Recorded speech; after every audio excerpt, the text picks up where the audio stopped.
अब हम लोग जिस क्रिस्टल सिस्टम की बात करने जा रहे हैं वो क्रिस्टल सिस्टम है बच्चों cubic crystal system.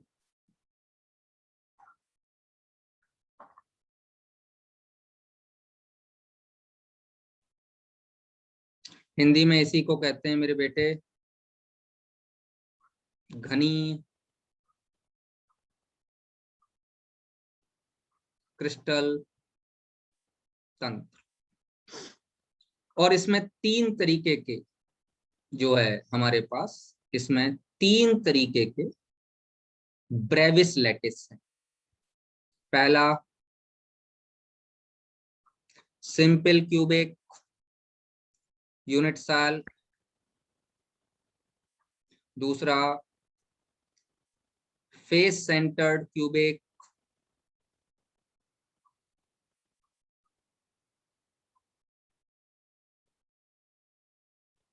Unit cell,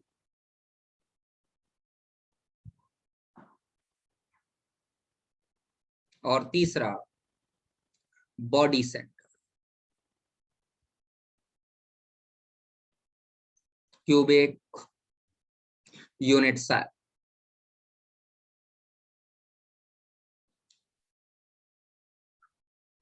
Hindi में इसका नाम है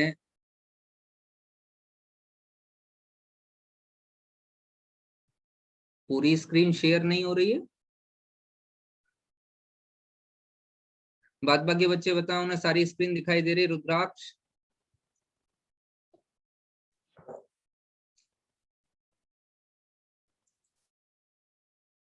सबको दिखाई दे रही। भीमराज गुड्डी आप लोगों को बेटा सारी स्क्रीन, तनुश्री हाँ सारी स्क्रीन दिखाई।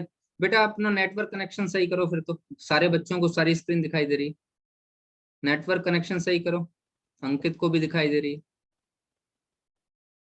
एक बार नेटवर्क कनेक्शन सही करो, नहीं हो रहा तो आप एक बार बाहर जाके दोबारा जुड़ो तो मैं आपको एंट्री दे दूंगा। चलो तो पहला है ये बेटा सरल घनी। सरल घनी यूनिट सेल का नाम तो एकक कोशिका है ही, एकक कोशिका। ठीक है। दूसरा क्या है फेस सेंटर। फेस सेंटर क्या कहते हैं? फलक केंद्री। फलक केंद्री घनी एकक कोशिका, और इसको कहते हैं काय केंद्री।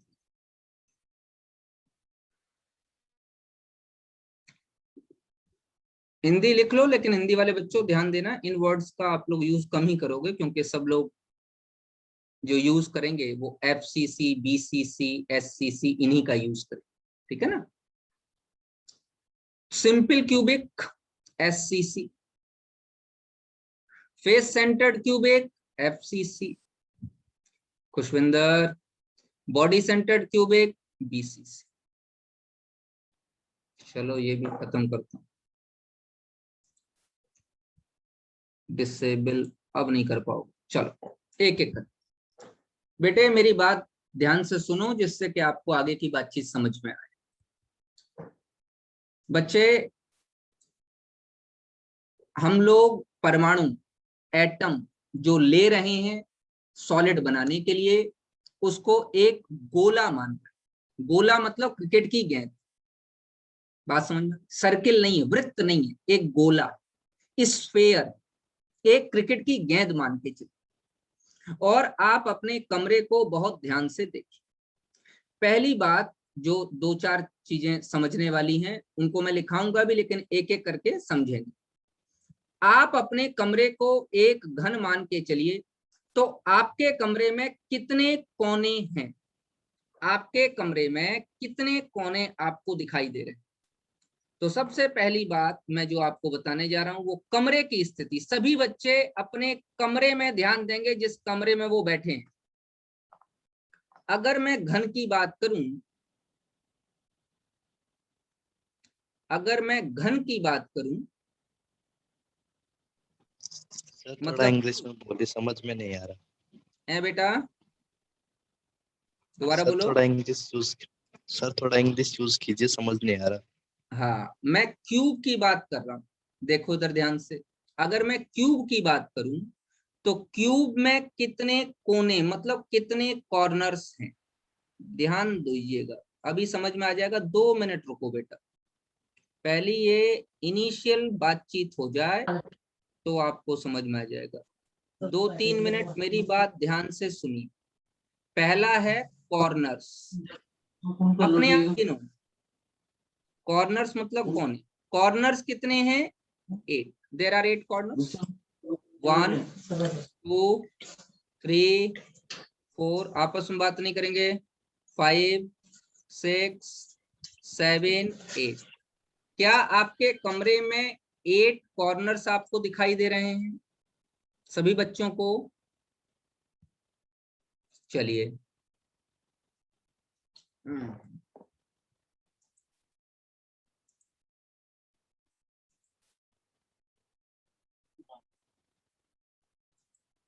पहली बात। नंबर दूसरा, फेसेस। फेसेस का मतलब होता है फल। हाउ मेनी फेसेस, कितने फेस हैं, कितने फेस आपको कमरे में दिखाई दे रहे? टोटल आपको फेस दिखाई देंगे, क्या दिखाई देंगे, कौन कौन से बेटे? बेटा ये अपना, अगर आप लोग जो है माइक्रोफोन बंद नहीं करोगे तो कैसे काम बनेगा? मैथ है तो है क्यूब,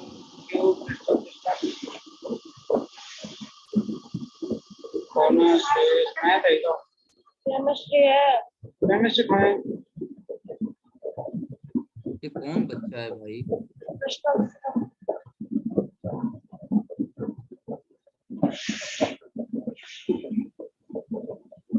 क्रिस्टल।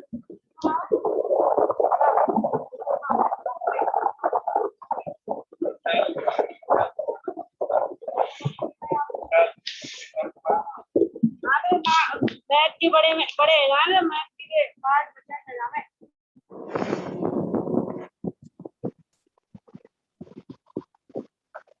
बेटे अगर आप लोग शांत नहीं रहेंगे तो ये मुझे बताओ कि बात ये कौन सा बच्चा है जो बात कर रहा है यहाँ पे? मैं उसे क्लास से बाहर कर दूंगा।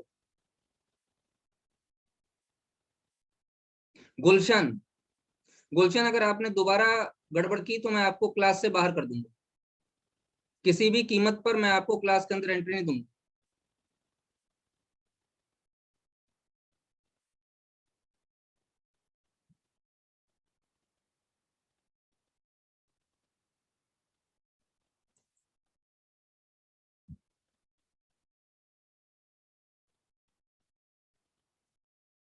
आपके कमरे में कितने कोने हैं, कितने फलक हैं, सॉरी कितने कोने हैं मतलब कितने कॉर्नर्स? कॉर्नर्स हैं 8। कितने फेसेस हैं? फेसेस हैं 6। मैं गिनवा देता हूं। एक छत है, एक फर्श है, एक बगल वाली दीवार है, एक उसके सामने वाली, 4 हो गई। एक आगे वाली दीवार है और एक पीछे वाली दीवार, एक आगे वाली दीवार है और एक पीछे वाली दीवार। तो टोटल मिला के कितने फलक हैं, कितने फेसेस हैं? टोटल जो फेसेस हैं वो हैं बेटा 6। तो अब आप ध्यान से देखिए कितने फलक हैं, कितने फलक हैं, कितने फेसेस हैं? There are 6 faces. कितने कॉर्नर्स हैं? देयर आर 8 कॉर्नर्स, 8 कोने हैं। और कितने फलक हैं, कितने फेसेस हैं आपके पास बताइए? There are 6 faces. ये बात समझ में आ गई? जिनको समझ में आ गई वो वाई टाइप कर, ठीक है? ये 2 बातें समझ में आ गई। तीसरी बात, एजेस। एजेस समझ में आएंगी। How many edges are there, कितनी एजेस हैं बेटा पूरे उसमें, ये बताइए कमरे में। ध्यान से कमरा देखिए, कुल मिला के 12 आपको एजेस दिखाई देंगी। मैं गिनवाई देता हूं आप लोगों को। Very good Vedvrat. 12, 1 2 3 4 5 6 7 8, 8 9 10 11 12। तो टोटल एजेस कितनी है बेटे, ये क्या कहलाती है, एज। टोटल एजेस कितनी है, 12। अच्छा, चौथा, अगर इसके अंदर मैं बॉडी सेंटर की बात करूं तो हमेशा ध्यान रखिएगा, कुल मिलाकर किसी में भी सेंटर एक ही हो सकता है, एक से ज्यादा सेंटर पॉसिबल नहीं है कहीं पर भी, चाहे वो स्फीयर हो, चाहे वो सर्किल हो, चाहे वो क्यूब हो, चाहे वो अर्थ। सबसे बड़ा स्फीयर तो अर्थ ही है ना, स्फीयर मतलब गोला, हम लोग एटम को गोला मान। तो दुनिया में सेंटर की अगर हम बात करें तो सेंटर एक से ज्यादा नहीं हो सकता, हिंदी में कहते हैं केंद्र, there must be only one centre. तो बॉडी के अंदर का जो सेंटर होगा, बीच का एरिया, वो कुल मिलाकर हर एक बॉडी में एक ही होगा, चाहे वो बॉडी क्यूब हो, चाहे वो बॉडी क्यूबॉइडल हो, चाहे वो बॉडी स्फीयर हो, चाहे वो बॉडी सर्किल हो, बेटा कोई भी। क्या ये चारों बातें सबको समझ में आ गई? बोलो बच्चों। 8 corners, 6 faces, 12 edges and 1 body centre. Y type करना आप लोग, अगर आपको ये चारों बातें समझ में आ गई आगे की, वेरी गुड। ठीक, अब मैं आगे बढ़ रहा हूं, ध्यान दे। अब मैं बच्चे आगे बढ़,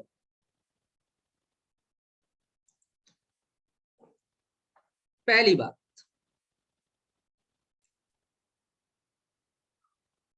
contribution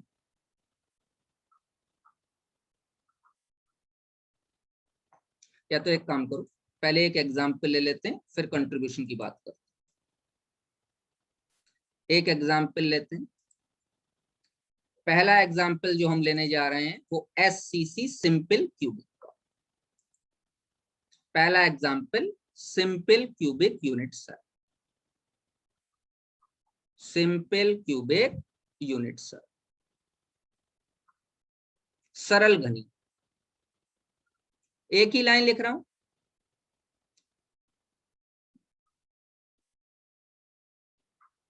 particles are present at each corner।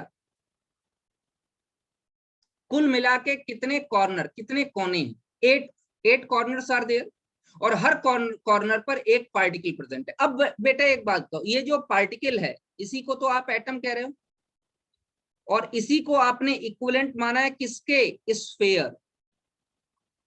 मैं क्या कह सकता हूं, बॉल, एक क्रिकेट की बॉल मान लो।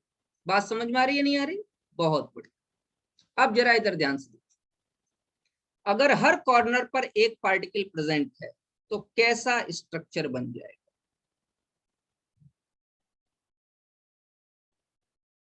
ये 2 स्क्वायर बना दिए और इनको इस तरीके से मिला दिया, ये क्यूब बन गया।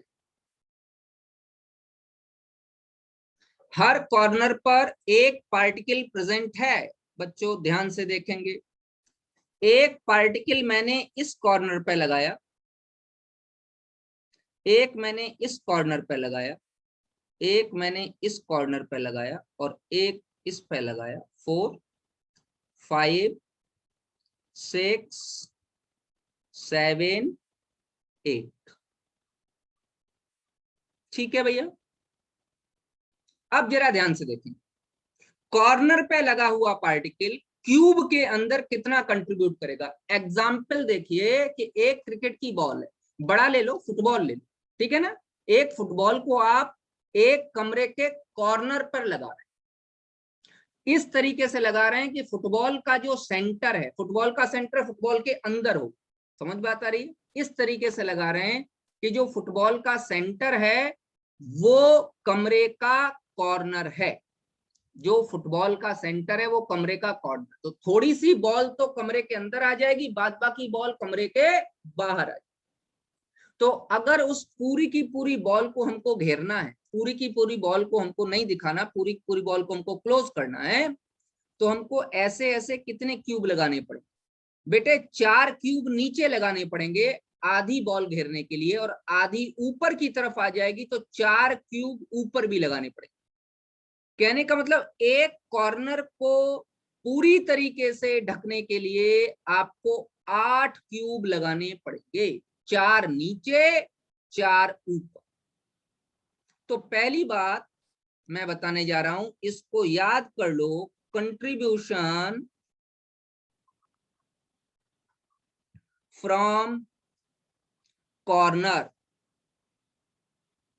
एक कॉर्नर से कितना पार्ट क्यूब का होगा, टोटल 1/8। ऐसा क्यों कह रहा हूं, क्योंकि बेटे एक कॉर्नर को कवर करने के लिए आपको 4 क्यूब नीचे लगाने पड़ेंगे और 4 क्यूब ऊपर लगाने पड़ेंगे, जिससे कि ये कॉर्नर वाली बॉल बिल्कुल किसी को ना दिखाई।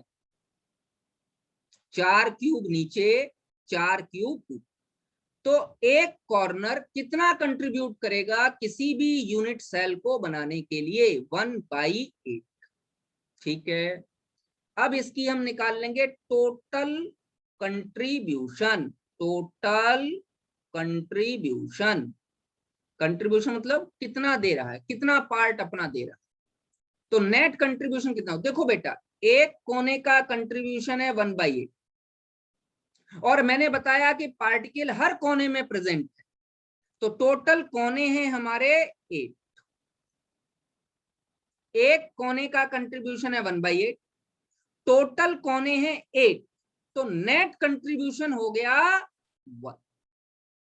मतलब हर बॉल का 1/8 1/8 1/8 1/8 1/8 1/8 1/8 इस क्यूब को बना रहा है। तो इस टोटल कंट्रीब्यूशन या नेट कंट्रीब्यूशन का नाम है रैंक, जिसको हम जेड से डिनोट करते हैं। तो जेड की वैल्यू SCC या सिंपल क्यूबिक के लिए आ गई 1। दोबारा समझा रहा हूं, दोबारा समझिए। एक कोने का कंट्रीब्यूशन है 1/8, टोटल कोने हैं 8। समझ बात आ गई। कंट्रीब्यूशन मतलब कितना भाग, कितना एरिया उस क्यूब को बनाने में मिल रहा, वो कंट्रीब्यूशन कहते हैं।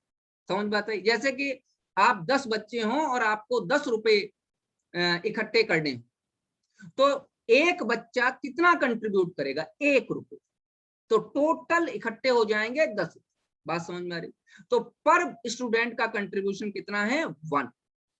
तो 10 रुपए में कितना कंट्रीब्यूशन है, 1/10।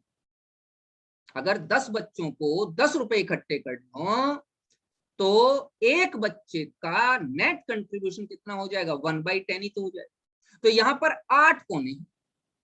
अब जरा एक कोने का कंट्रीब्यूशन कितना है भाई, एक कोने को पूरा पूरा घेरने के लिए 8 क्यूब्स की रिक्वायरमेंट होती है, 4 नीचे 4 ऊपर। तो एक कॉर्नर का नेट कंट्रीब्यूशन है 1/8। टोटल कोने हैं, टोटल कॉर्नर्स हैं 8, तो नेट कंट्रीब्यूशन आ गया 1। अब जरा इसको इधर ध्यान से देखिए, मैं थोड़ा सा स्ट्रक्चर चेंज कर रहा हूं जिससे आपको समझ में आए, क्योंकि we are talking about ball. हम किसकी बात कर रहे हैं, बॉल की बात कर रहे हैं, स्फीयर की बात कर रहे हैं, हम कोई सर्किल की बात नहीं कर रहे। तो अगर मैं बॉल की बात करूं तो एक फेस निकाल के मैं बाहर ले लेता हूं, किसमें से, इस क्यूब का एक सामने वाला फेस निकाल लेता हूं।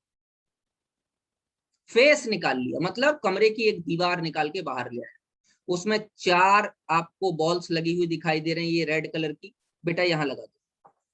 4 बॉल्स मैंने यहां लगा, ध्यान दो मैं 4 बॉल्स लगा रहा हूं, कैसे लगेंगी, एक बॉल ऐसे, दूसरी बॉल ऐसे। मैंने कहा था ना कॉर्नर क्या होगा, बॉल का सेंटर। तीसरी बॉल ऐसे बच्चे, चौथी बॉल ऐसे। चारों बॉल सेम साइज बॉल लगाई है। बेटे आप लोग अपने घर में अगर हो तो प्लास्टिक की बॉल से इस तरीके के स्ट्रक्चर बना के देखो, आपको समझ में आएगा। एक बॉल का जो सेंटर है वो इस का कॉर्नर। अब जरा आप ध्यान से देखो, सेंटर से सरकमफ्रेंस तक खींची जाने वाली लाइन क्या कहलाती है? ध्यान दो, क्या कहलाती है? सेंटर से सरकमफ्रेंस तक खींची जाने वाली लाइन क्या कहलाएगी? ये आर ही तो कहलाएगी, रेडियस। सेंटर से सरकमफ्रेंस तक खींची जाने वाली लाइन ये आर ही तो कहलाएगी, रेडियस। और बेटा इस कॉर्नर से इस कॉर्नर तक, मतलब यहां से लेके यहां तक की जो डिस्टेंस है, यहां से लेके यहां तक की जो डिस्टेंस है, ये कहलाएगी ए। ए मतलब एज लेंथ, एज लेंथ। अब आपको समझ में आ गया होगा कि ये जो बनाया है ये दूर से देखने से ऐसा दिखाई देगा, जो सतह है वो क्या है, ये एक फेस पे 4 बॉल और इसके पीछे 4 बॉल ऐसे लगी। तो बेटा एज लेंथ की मैं बात करूं, मैं मान लेता हूं ए बी बराबर एज लेंथ। तो ए से बी तक की डिस्टेंस जिसको मैंने ए माना है, स्मॉल ए, एज लेंथ ए बराबर क्या 2r नहीं हो जाएगी?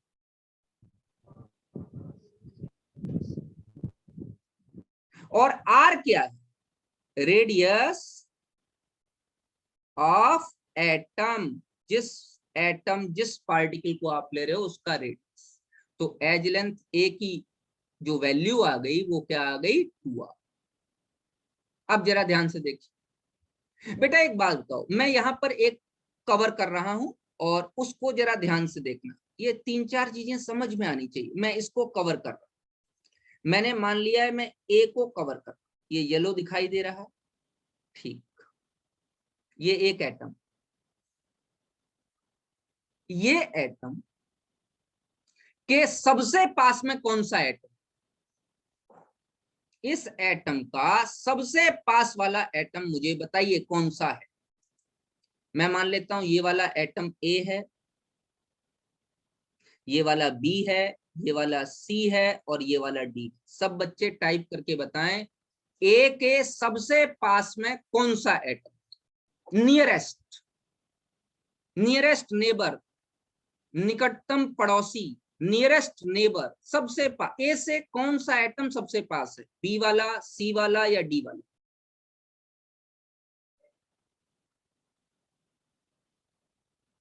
जल्दी बताओ, टाइप करो। ए एटम के सबसे पास में, वेरी गुड भीमराज, रुद्राक्ष, सभी ने सही टाइप किया है। ए के सबसे पास में बी भी है और ए के सबसे पास में डी भी है। अब मुझे यह समझाने की जरूरत नहीं पड़ेगी कि सी दूर है, सी तो दूर है। तो ए के पास में कौन सा है? या तो डी और या बी। तो यहां पर मैं एक फॉर्मूला और आपको लिखाई दे रहा हूं, नियरेस्ट नेबर डिस्टेंस, नियरेस्ट सबसे पास, नेबर मतलब पड़ोसी, डिस्टेंस, और इसको साइंटिस्ट ने स्मॉल डी से रिप्रेजेंट किया है। देखो एज लेंथ को साइंटिस्ट ने ए से रिप्रेजेंट किया है, नियरेस्ट नेबर डिस्टेंस को साइंटिस्ट ने डी से रिप्रेजेंट किया है। तो सबसे पास में जो है ए के सबसे पास में या तो बी मान लो या डी मान लो, जो भी आप मानोगे, बी या डी में से जो भी आप मानोगे मुझे एप्लीकेबल। तो मैं मान लेता हूं कि ए के सबसे पास में अगर डी है तो ए से डी तक की डिस्टेंस ही नियरेस्ट नेबर डिस्टेंस डी होगी। तो नियरेस्ट नेबर डिस्टेंस जो डी होगी वो क्या होगी?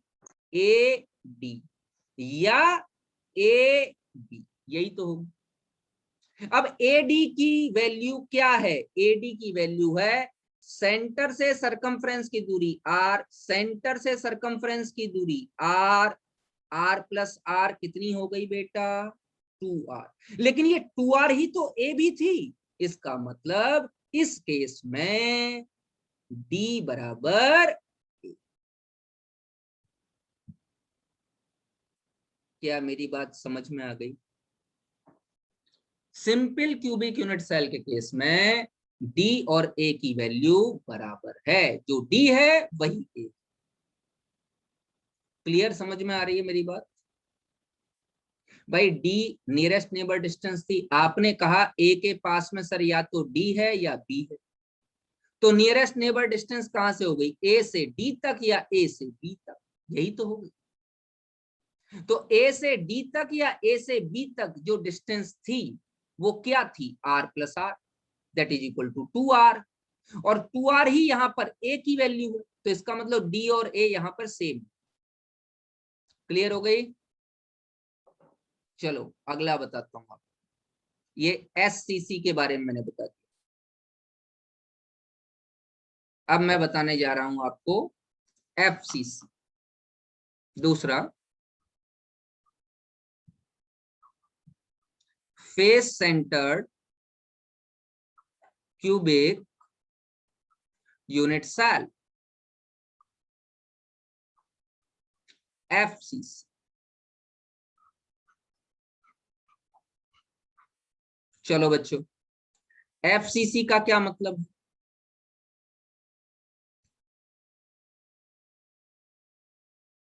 There is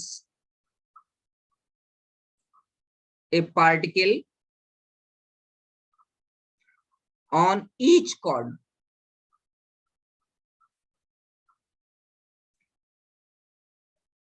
as well as on each face center।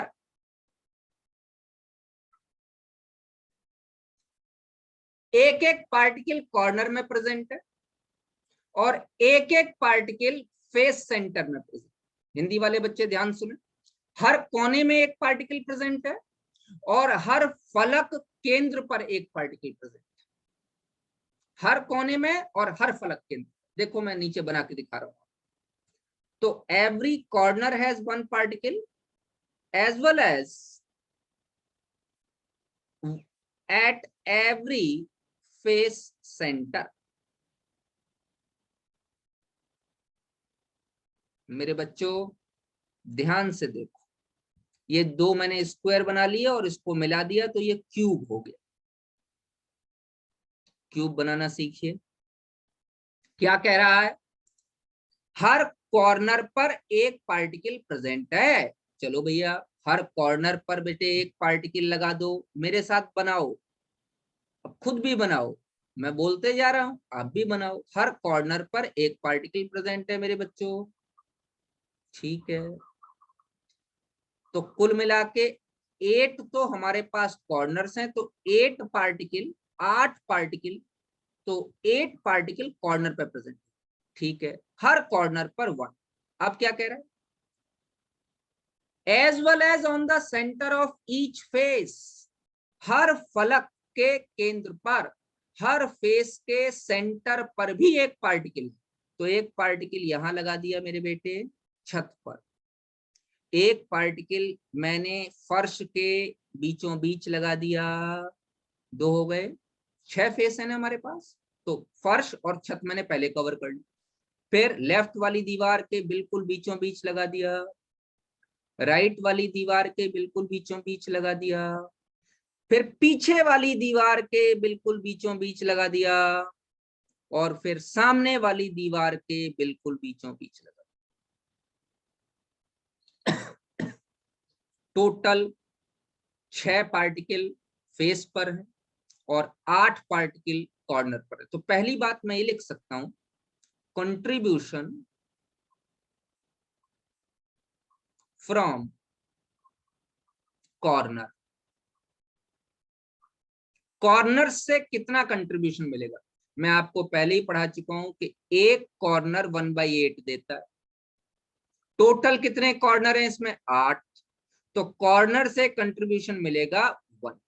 अच्छा, फेस से। दूसरी बात, कंट्रीब्यूशन फ्रॉम फेस कितना मिलेगा? देखो बेटा, अगर एक दीवार में आप एक पार्टिकल, एक गेंद, एक फुटबॉल इस तरीके से डालें कि फुटबॉल का सेंटर दीवार को क्रॉस कर रहा हो, तो आधी फुटबॉल मेरे मतलब जिस कमरे में आप बैठे हो उसमें दिखाई देगी और आधी फुटबॉल बगल वाले कमरे में दिखाई देगी। इसका मतलब एक फुटबॉल कितने कमरों को घेर रही है? 2 कमरों को घेर रही है। तो इसका मतलब एक कमरे में फुटबॉल का कितना पार्ट है? 1/2।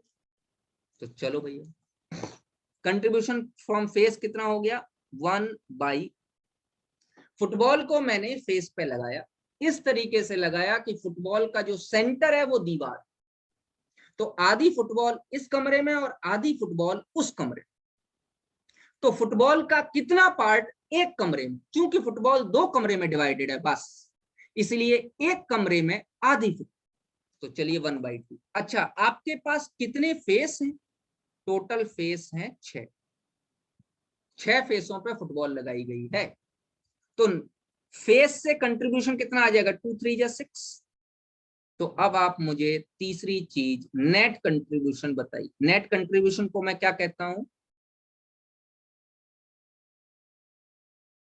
रैंक। रैंक को किससे डिनोट करते हैं? जेड बराबर, एक तो कॉर्नर का कंट्रीब्यूशन है और 3 कंट्रीब्यूशन फेस का है, टोटल नेट कंट्रीब्यूशन 4 एटम्स का। ये बात सबको समझ में आ गई? अंकित, अक्षय, गुलशन, गुड्डी, मुझे अगर समझ में आ गई तो वाई टाइप करो फटाफट। प्रियांशी, बढ़िया।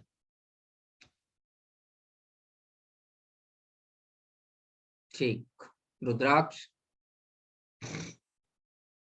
बहुत बढ़िया। अब बेटा मैं इसका, वेरी गुड सत्येंद्र, इसका एक फेस बना बाहर निकाल, ठीक है, वो बनाने जा रहा हूं, मैं बना रहा हूं, ध्यान से देखिए। मैं एक फेस इसका बाहर लेके आ रहा हूं।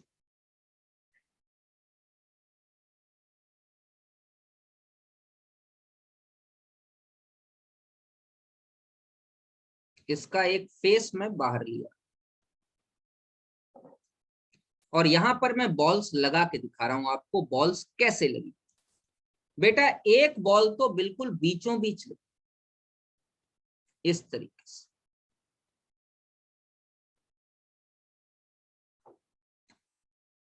एक बॉल इस कॉर्नर पे लगी,